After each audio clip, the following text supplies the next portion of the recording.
हिंदी में। गुरुदेव, गुरुवाणी को वेद वाक्य माना जाता है। कृपया गुरु तत्व और वेदों के संबंध के बारे में बताएं। वेद माने क्या? ज्ञान, अनंत ज्ञान। वेद सिर्फ एक किताब का नाम नहीं है। कहते हैं जब व्यास महर्षि को ज्ञान लेना था, वेद लेना था, और ब्रह्मा जी के पास, वशिष्ठ जी के पास बोले, तब वशिष्ठ जी ने उनको एक बहुत बड़ा पहाड़ दिखाया, जाके इसमें से जितना तुम चाहे उतना ले लो। पहाड़ में जाके 4 मुट्ठी भर के ले आए, और वो 4 मुट्ठी 4 वेद है। ये पता, एक बार लेके आया मुट्ठी भर के, तृप्त नहीं हुआ, दोबारा, फिर तीसरी बार, चौथी बार। इसका मतलब है कि अनंता वै वेदा, वेद अनंत है, ज्ञान अनंत है, बहुत है ज्ञान। अब देखो कितने हजारों, 10,000 साल, 1000 साल पहले लोग लिखे रख दिए कि इतने दूर ये ग्रह है, ये तारे हैं, और ये बड़ा शार्प टेलीस्कोप से दिखाई देता है। वो सब चीज़ें उन दिनों में उनको कैसे उपलब्ध हुआ? अंतर ज्ञान से। इसलिए हमारी सेंसस से जो इंद्रिय जनित ज्ञान है वो साधारण ज्ञान है। अब सूरज उग रहा है, डूब रहा है, आंखों से दिखता है, प्रत्यक्ष प्रमाण, इसके दूसरा प्रमाण नहीं। ये हमारे इंद्रियों से, सेंसस से हमको मिलने वाली ज्ञान। इससे श्रेष्ठ है बुद्धि से मिलने वाले ज्ञान। अब विज्ञान से हमको पता चलता है सूरज ना डूबता है ना उगता है, पृथ्वी घूम रही है। हमको पृथ्वी घूमता हुआ अनुभव में नहीं आता। जब तुम घूमते हो, तुम्हारा सिर चक्कर आने लगता है, तब लगता है सिर पृथ्वी घूम रही, तब तक नहीं लगता। तुम नॉर्मल हो, ठीक हो, तो ऐसे ही लगता पृथ्वी स्थिर है, सूर्य चंद्र सब घूम रहे हैं। ये ऐसा नहीं है, पृथ्वी घूम रही है। और ये बुद्धिजन्य ज्ञान है, विज्ञान से, बुद्धि से। इससे भी जो उत्तम ज्ञान है वो बुद्धि के अतीत का ज्ञान है। वो अंतर्मुख से आता, अंतरूनी चेतना से आती है, होता है। यही काल ज्ञान है, अंदर से आती है वो बात। वो कभी झूठ नहीं होता, वो ज्ञान, हाँ, वो अटल ज्ञान, वो इससे श्रेष्ठ है।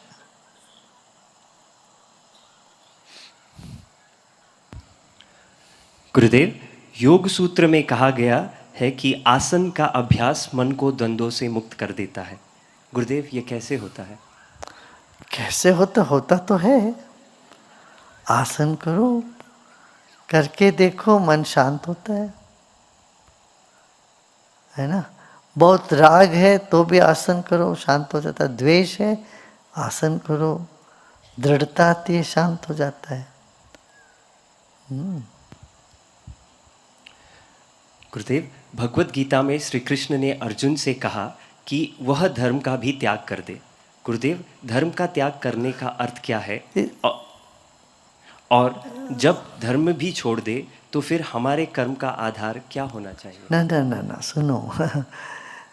भगवान कृष्ण ने ये कहा, तुम, हिंदी में कहावत है ना, नेकी कर और कुएं में डाल। नहीं तो तुम अपना धर्म, मैंने धर्म किया, मैं धार्मिष्ठ हूँ, इसका गर्व जो है तुम्हें कट्टरवाद पंथी बना देता है, तुम्हें बड़ा खड़क कर देता है। धर्म का त्याग माने ये खाली हो जाना, सरल हो जाना, सहज हो जाओ। जब तुम पैदा हुए थे कैसे थे? खिलखिलाता हुआ, मुस्कुराता हुआ,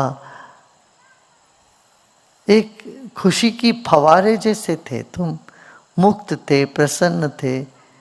तुम तो इतना सबको खुशी देते थे आप, इतना जब हम शिशु थे कैसे थे हम, कोई पूर्वाग्रह नहीं था, किसी शिशु को कुछ नहीं पता चलता कि मैं हिंदू हूँ, मैं मुसलमान हूँ, मैं ईसाई हूँ, वो कुछ नहीं, वो सिर्फ एक जीता जागता संतोष है, खुशी है, प्रेम है, इसके अलावा कुछ नहीं है। तो ऐसे तुम हो जाओ। ज्ञान को भी कृष्ण यही कहा, ज्ञान तुम्हें पवित्र कर देता है। कैसे? जैसे साबुन करता है। नहीं तो ये लगे कि मैं ज्ञानी हूं, वही गड़बड़ हो जाता है। अभी शरीर में साबुन लगाते हो, फिर धो डालते हो कि नहीं? वैसे साबुन लगा के वैसे रखो तो साबुन, जिस मैल को धोने के लिए तुमने साबुन लगा, वो साबुन ही मैल बन जाएगा फिर, है ना? तो इसी तरह से तुम कुछ धार्मिक काम करते हो, फिर ये आ जाता मैंने धार्मिक काम किया, मैंने ये क्या वो किया, मैंने इतने लोगों को खाना खिलाया, इतने लोग तालाब खोदा, कुछ बोलोगे तो वो जो अहंकार है वही तुम्हें उसके शुभ फल से वंचित कर देता है। इसलिए कहते हैं कि तुम सहज रहो, सरल रहो और सबको अपनाओ। कोई पराया है नहीं दुनिया में। इस भाव से तुम चलोगे तो तुम परमात्मा के नजदीक रहोगे। यही है। भगवान कृष्ण कई बार कहते हैं मैं कोई शरीर नहीं हूं, मैं चैतन्य हूं। बुद्धिमान जो व्यक्ति है उनकी बुद्धि में हूं, जो बहुत सुंदर दिखते हैं उनकी सुंदरता में हूं, जिनमें करुणा है वो करुणा में हूं। जो कुशल व्यक्ति, कोई भी कुशल व्यक्ति कहीं पर भी देखो उसकी कुशलता मुझसे आती है। इस तरह से भगवान कृष्ण ने विश्व रूप दर्शन का यही मतलब, मुझे सब में देखो, सब जगह मैं ही हूं। पेड़ों में, पौधों में, पहाड़ों में, चिड़ियाओं में, ये सारे संसार चेतन शक्ति से, प्राण शक्ति से भरा हुआ है। और वह प्राण शक्ति की गहराई में जाओ, वही आत्मा है, वही ईश्वर है।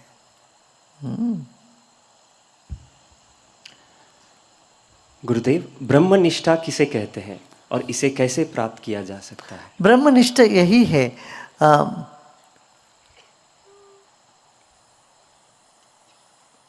मान लो आप एक कमरे में, अलग अलग कमरे का दरवाज़ा है, लकड़ी का है, और तो लकड़ी अलग है, कुर्सी अलग है, टेबल अलग है, करची अलग है, लकड़ी का करची हो, वॉलड्रॉप अलग है, खिड़की अलग है, ये सब लकड़ी का ही है सब।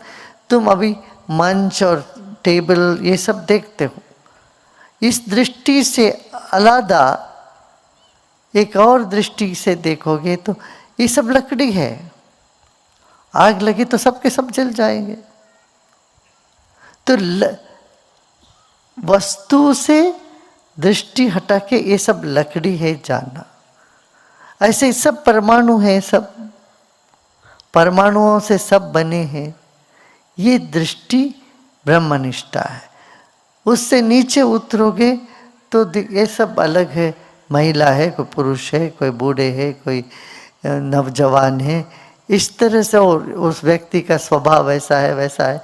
ये सब देखना ये जीव दृष्टि है, भौतिक दृष्टि है।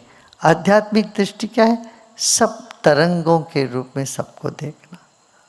कोई दूजा है नहीं, कोई और है नहीं, सब कोई सिर्फ तरंग है। वो तरंग क्या? वही ब्रह्म है।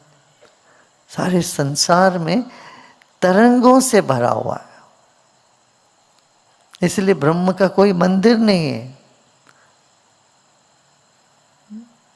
पुष्कर में एक रखा है, एक ही जगह, लोगों बाद में बनाया। पुष्कर में एक जगह एक ब्रह्मा का मंदिर मानते हैं, मगर मंदिर नहीं है। क्यों? वो सीमित नहीं है। जो अनंत चैतन्य शक्ति है वो सब जगह है। हाँ, मूर्ति पूजा में ये कहते हैं ना, तुम सब जगह व्याप्त हो, थोड़ी देर मुझे खेलने का बहुत मन करता है, तुम थोड़ी देर इसमें आ जाओ, ये मूर्ति में आ जाओ, मैं तुमसे तुमसे हमारी मैं अर्ज करना चाहता हूँ, तुम मेरे मन की बातों को तुम्हारे सामने रखना चाहता हूँ, मेरा तुम्हारा रिश्ता, हम हस्ते के बारे में उत्सव मनाना चाहता हूँ, इसलिए तुम थोड़ी देर के लिए, इसी को प्राण प्रतिष्ठा बोलते हैं। और गणपति ले आते हैं बाजार से, और तुमसे खेलने का मेरा बहुत मन है, तुमसे रिश्ता में जोड़ना चाहता हूँ, तो तुमको आरती उतारता हूँ। आरती का मतलब यही है, मेरे जीवन हमेशा प्रभु तुम्हारे चारों ओर चले। और गणपति का रूप क्या बोलते हैं, तुम हवा हो, तुम पृथ्वी हो, तुम चंद्रमा हो, तुम सूर्य हो, तुम सब कुछ हो, सब कुछ अलग अलग रूप में तुम हो। अब तुम थोड़ी देर मेरा सब स्वीकार करो। तुमने बरसा के हमको पानी दिया, हम पानी देते हैं। तुमने फल फूल दिया मुझे, वो सब जो तुमने मुझे दिया वो सब मैं तुमको अर्पण करता हूँ। और मेरी भक्ति को, मेरा हृदय की स्पंदन को, प्यार को मैं व्यक्त करना चाहता हूँ। तो थोड़ी दिन के लिए आ जाओ। तो आते हैं तो 1 दिन 2 दिन 4 दिन उत्सव मनाने के बाद क्या करते हैं, गणपति मूर्ति ले जाके विसर्जन कर देते हैं। तुम वापस अपनी विशालता में तुम चले गए हो, मूर्ति से अमूर्त में चले गए। तो अमूर्त को मूर्ति में लाना, मूर्ति को अमूर्त में लाना, यही विधान है पूजा का। ना समझ लो कुछ भी, वो ये सब बातों की गहराई में जाते नहीं। इसलिए ध्यान बहुत आवश्यक है। ध्यान में तुम बैठते हो तो मंत्रों के तरंग भी हमारे पूरे शरीर को तरंगित कर देता है, तब जिसको कहते हैं पॉजिटिव आयन, वो डेवलप होने लगता है। अभी एक वैज्ञानिक ने एक पेपर पब्लिश किया, उन्होंने 21 लोगों को बिठा के उनको रुद्रम का चैंटिंग सुनने के लिए बोला। वो लगातार सुने, कहते 1 महीने तक। वो तो रुद्रम का चैंटिंग 45 मिनट लगता है, 1 घंटे लगते हैं। वो 1 घंटे बिठा के बोला आंख बंद करो, सिर्फ वो मंत्र सुनते जाओ। और उसके बाद उनकी वो सब इलेक्ट्रोड्स वगैरह रखे, EEG निकाला। वो बोले इसका ताजुब है, आश्चर्यचकित हो गए, मंत्र सिर्फ सुनने से ही हमारे शरीर में न्यूरॉन्स, हमारे DNA में बहुत बड़ा फर्क आया। क्या फर्क आया, 40 ऐसे DNA के जो सेल्स है जो कैंसर जैसे बीमारी फैलाती है, अल्जाइमर जैसे बीमारियां लाती है, वो सब बीमारियां, वो सब सेल्स इनएक्टिव होते गए। और जो इम्यूनिटी है वो स्ट्रांग होता गया। ऐसे ही एक और ग्रुप को रखे उन्होंने, सिर्फ कोई गाना बजाना लगा दिया, उनमें ये सब कुछ नहीं हुआ। इनमें जो पॉजिटिव चेंजेस आया उनमें सिर्फ इतना हुआ, रिलैक्सेशन हुआ, उसके अलावा कुछ नहीं हुआ। तो सदियों से कोई चीज़ चली आ रही है, लोगों को उसका अनुभव हुआ, असर हुआ, तभी ना आए है। हाँ, देखो आदमी मतलब का होता है, इससे हमको कुछ मिले तो भी आते हैं, है ना। जो भी तुम करते हो उसे तुमको मिलता है, इसीलिए करते हो ना, नहीं तो क्यों करते हो। आनंद मिलता है, खुशी मिलती है, सेवा करने से खुशी मिलती है, इसलिए सेवा करते हैं। पुण्य मिलता है, ये मन में है, इसलिए सेवा करते हैं। सत्संग में बैठते हैं तो आनंद आता है, इसलिए सत्संग में आते हैं। और जो मांगते हैं सब मिल जाता है। कितने लोगों को जो जो मांगते हैं सब मिल जाता है यहाँ पर, जो इच्छा करते हो सब पूरा हो जाता है। तो लगता है फिर जाएंगे सत्संग। तो ऐसा है, दुनिया ऐसा है। इसलिए हर चीज़ के आखिरी में एक फलश्रुति करके सुनाते हैं, सुना है ना हमारे पूजा और पाठ सबके बाद एक फलश्रुति। फलश्रुति माने तुमको इससे क्या फायदा होता है, क्या क्या फायदा होगी, ये सब। ये हमारे पूर्वज बड़े मनोवैज्ञानिक थे। सोचने से ही बड़ा चौंक,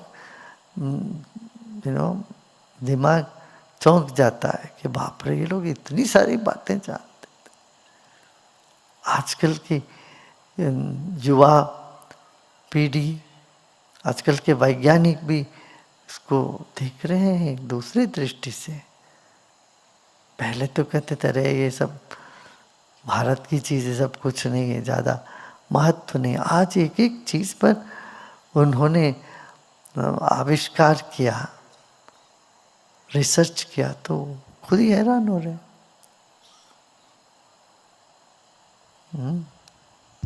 एक और, गुरुदेव, राम बड़े या राम का नाम बड़ा?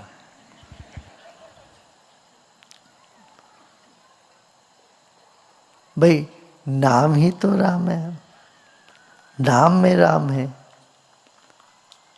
और राम के परे भी राम है।